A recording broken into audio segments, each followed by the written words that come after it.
नमस्कार साथियों, स्वागत है आपका ईपीएस 95 मिनिमम पेंशन बढ़ोतरी के एक और वीडियो में। साथियों, आज ईपीएस 95 मिनिमम पेंशन बढ़ोतरी से जुड़ी 3 महत्वपूर्ण अपडेट के बारे में डिस्कस करने वाले हैं।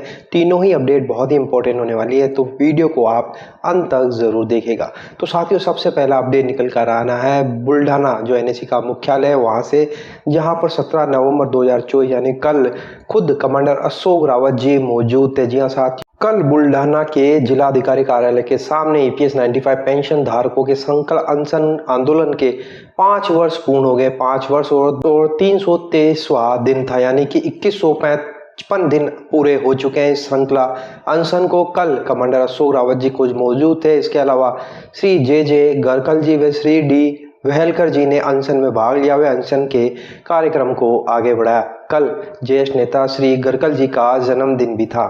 तस्वीरों में आप देख सकते हैं बहुत सारे पेंशनर्स यहाँ मौजूद थे। इसके अलावा कमांडर अशोक रावत जी ने सबको संबोधित भी किया। सभा में वो दिखते हैं, दूसरी सभा में पता चला वो है ही नहीं। तो ये हमारे ऊपर ये बिजलियां कई गिरी है, कई हमने ये दुख सहे, झटके सहे, लेकिन तब भी अगर सरकार के समझ में ये नहीं आ रहा है कि फिर भी हम शांत हैं। किसी के शांत होने का मतलब ये नहीं है कि वो कमजोर है।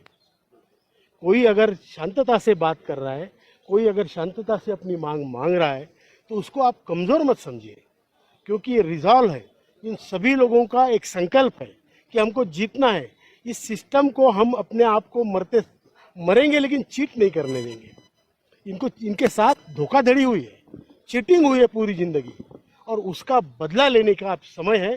अगर सरकार हमारा काम करती है तो सरकार को वरदान देंगे। इसके अलावा दूसरी बड़ी अपडेट ईपीएस 95 से जुड़ी है। जी हाँ साथियों, एक प्रतिष्ठित अखबार में छपी खबर के अनुसार यहाँ पर आप देख सकते हैं गवर्नमेंट और ईपीएफओ सब मंत्रालय ईपीएस की जो लिमिट है, ईपीएफ की जो लिमिट है 15,000 उसको बढ़ाकर 21,000 करने की तैयारी कर रही है। जी हाँ साथियों, यहाँ पर आप देख सकते हैं इसमें लिखा है कि the government may soon raise the wage ceiling limit under the employees provident fund scheme to 21,000 from the existing 15,000. This was increased from 6,500 to 15,000 in September 2014.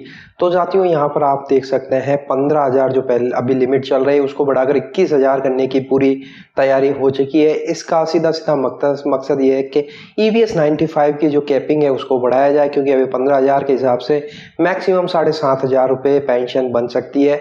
तो अब इसको बढ़ाकर 21,000 करने का फैसला लिया गया है, जिसको देखते हुए 10,500 के आसपास ईपीएस 95 पेंशन बनेगी। और ईपीएस जो कॉर्पस था वो भी बढ़ने वाला है, क्योंकि अभी तक बहुत सारे फर्म ऐसे होते हैं जो 15,000 की कैपिंग तक ही प्रोविडेंट फंड काटते हैं एम्प्लॉइज़ का, उसके बाद में नहीं काटते हैं। लेकिन अगर 21,000 सीमा हो जाती है तो 21,000 के दायरे तक बहुत सारे कर्मचारी इसमें आ जाएंगे। तो ईपीएफओ का जो कॉर्पस है वो भी बढ़ेगा, ईपीएस का कॉर्पस भी बढ़ेगा। तो सरकार के लिए तो ये बहुत ही अच्छा फैसला है। लेकिन साथियों, ईपीएस 95 मिनिमम पेंशन बढ़ोतरी को लेकर अभी तक सरकार ने कोई फैसला नहीं लिया है कि मिनिमम पेंशन बढ़ोतरी को 1,000 से बढ़ाकर 7,500 कर दिया जाए। इसका अभी तक इंतजार चल रहा है। और साथियों, तीसरी बड़ी अपडेट हायर पेंशन को निकल कर आई है। यहाँ पर आप देख सकते हैं एक प्रतिष्ठित अखबार में छपी खबर के अनुसार यहाँ पर आप देख सकते हैं higher PF pension will be delayed again, यानी जो हायर पेंशन का फैसला आया था सुप्रीम कोर्ट का, 2 साल उसको हो चुके हैं, लेकिन अभी उसमें और डिले हो सकता है, क्योंकि एक मेल ईपीएफओ हेड ऑफिस से सारे जोनल जो ऑफिसेज हैं उनको गया है कि जितना भी अभी प्रोसेस चल रहा है उसको स्लो डाउन कर दिया जाए, नए एप्लीकेंट रिसीव नहीं किए जाएं। और ईपीएफओ सुप्रीम कोर्ट का जो ऑर्डर आया था उसको कंटेम्प्ट करने के लिए कुछ और स्ट्रेटेजी लगा रही है, यानी कि वो हायर पेंशन का जो डिसीजन सुप्रीम कोर्ट ने दिया उसको वापस पिटीशन में लाने की तैयारी कर रही है और अपनी तरफ से कुछ तर्क देगी। तो अभी हायर पेंशन का मामला और लटक सकता है, डिले हो सकता है। और उसका मेन कारण ये है कि बहुत सारे जो यहाँ पर आप देख सकते बिकॉज प्रो रेटा बेसिस, यहाँ पर क्वेश्चन मार्क लिखा है, यानी कि बहुत सारे हायर पेंशन के जो एम्प्लॉइज हैं जो प्री रिटायर है